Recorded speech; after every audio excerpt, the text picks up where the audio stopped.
आज 13 जुलाई है और इसी तारीख को लेकर जम्मू कश्मीर का सियासी पारा हाई रहा।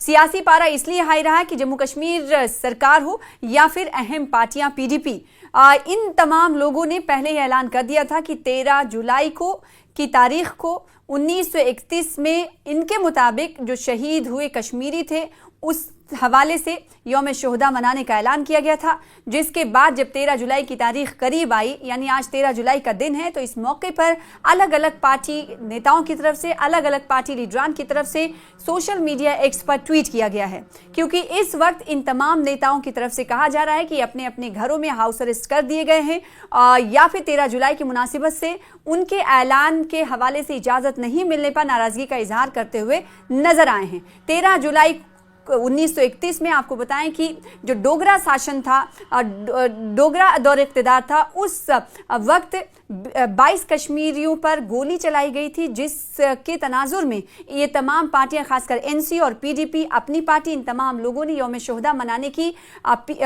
ऐलान किया था, जिस पर इंतजामिया ने इजाज़त नहीं दी है। और इसी हवाले से जो प्रमुख पार्टियां हैं और बड़े लीडरान हैं, उनकी तरफ से अपनी अपनी राय का इजहार किया गया है और कई तस्वीरें भी सोशल मीडिया पोस्ट पर पेश की गई हैं, शेयर की गई हैं। सीएम उमर अब्दुल्ला ने क्या कुछ कहा है वो आपको बताएंगे। अपने पोस्ट में सीएम उमर अब्दुल्ला ने कहा कि एक सरीह गैर जमहूरी इक़दाम में घरों को बाहर से ताले लगा दिए गए हैं, पुलिस और मरकजी फोर्सेस को जेलरों के तौर पर तैनात किया गया है और श्रीनगर में जो बड़े बड़े पुल हैं उन्हें बंद कर दिया गया है। साथ ही साथ सीएम उमर अब्दुल्ला अपने पोस्ट में लिखते हैं कि सभी लोगों को तारीखी तौर पर अहम कब्रिस्तान जाने से रोक दिया गया है और साथ ही साथ इसकी इजाज़त नहीं दी जा रही है, ताला लगा दिया गया है। इसके अलावा सीएम उमर अब्दुल्ला कहते हैं कि मैं कभी नहीं समझूंगा कि लॉ एंड ऑर्डर, हुकूमत किस चीज़ से इतना खौफजदा है।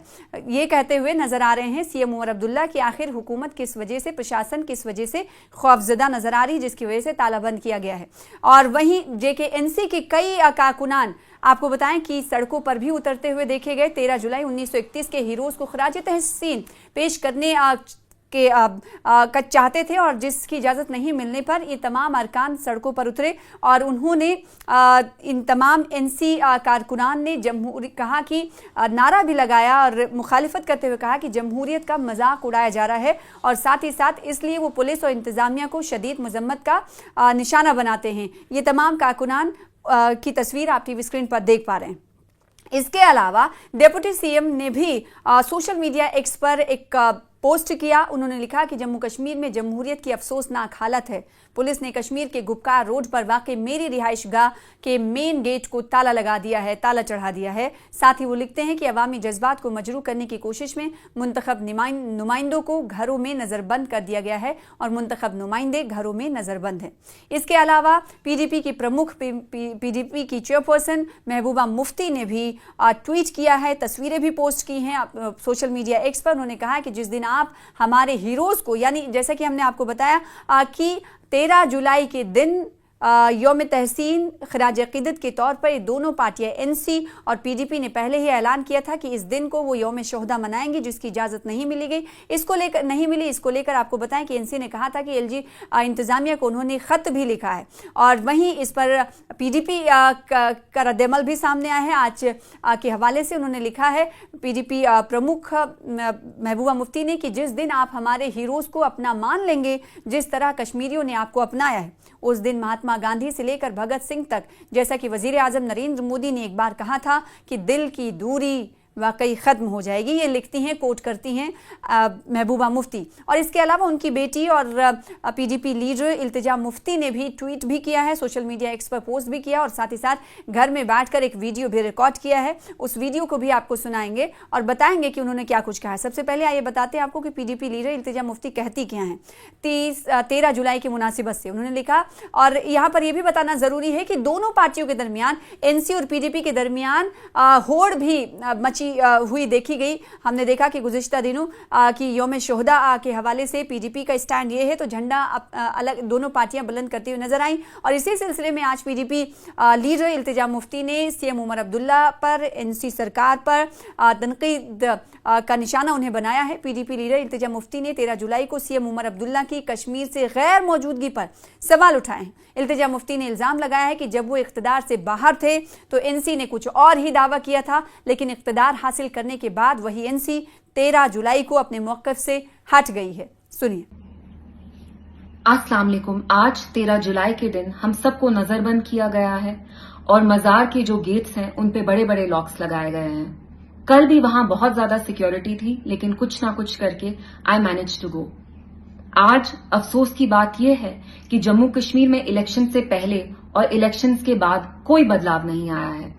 पिछले साल हमने खुद देखा, ओमर अब्दुल्ला साहब ने अपने ट्वीट में ये दावा किया कि एक बार जम्मू कश्मीर में एनसी सरकार आए तो वो 13 जुलाई का दिन शान और शौकत से मनाएंगे। अफसोस की बात यह है कि जम्मू कश्मीर के लोगों ने एनसी सरकार को एक भारी अक्सरियत से लाया, इस उम्मीद से लाया कि कहीं ना कहीं वो उनकी इज्जत की बहाली करेंगे।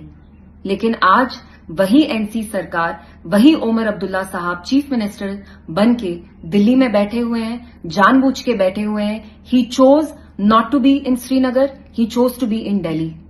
50 एमएलए होने के बावजूद, 2 एमपी होने के बावजूद वो जम्मू कश्मीर की आवाम की इज्जत के लिए नहीं लड़ना चाहते, उनकी बका की लड़ाई नहीं लड़ना चाहते। This is highly tragic, it's deeply unfortunate कि जिस उम्मीद से जम्मू कश्मीर की आवाम ने एनसी को इक्तिदा में लाया, एक उम्मीद से लाया, आज उसी उम्मीद पे एनसी ने पानी फेर दिया है। तो सुना आपने। इसी तरीके से भारतीय जनता पार्टी के लीडरान की बात करें तो उनसे भी इस हवाले से जब सवाल किया गया तो उन्होंने भी जैसा कि सीएम उमर अब्दुल्ला ने 13 जुलाई को जलियांवाला बाग से मुमासिलत करने पर, यानी उससे कंपैरिजन करने पर कहीं ना कहीं सवाल खड़े किए हैं। कविंद्र गुप्ता ने इस पर सवाल खड़े किए। कविंद्र गुप्ता ने क्या कुछ इस हवाले से कहा है, आपको सुनाते हैं। Former deputy CM Kavinder Gupta मेरे साथ मौजूद हैं। सर, महबूबा मुफ्ती ने आज के दिन ये कहा है कि जो दिल की दूरी की बात होती है वो तब तक कम नहीं हो सकती है कि जब तक आप जो उनके हीरोज हैं, जिनको वो हीरो मानती हैं, आप जो है उनको महात्मा गांधी और भगत सिंह नहीं समझोगे। आप कैसे इसको व्यक्त करते हैं? देखिए, उनके मानने या न मानने से क्या होता है। इनकी आवाज़ पहले भी एंटी नेशनल थी, आज भी उसी प्रकार से कर रहे हैं। भगत सिंह के पैरों की धूल भी नहीं है वो जिस प्रकार की ये बातें कर रही हैं। भगत सिंह ने इस देश के लिए फांसी पर चढ़े थे और वो जिनकी ये बात कर रही हैं वो देश के खिलाफ काम करते हुए। शर्म आनी चाहिए इस प्रकार की बातों को कहते हुए भी। ये देश का अपमान है, शहीदों का अपमान है, भगत सिंह और गांधी का अपमान।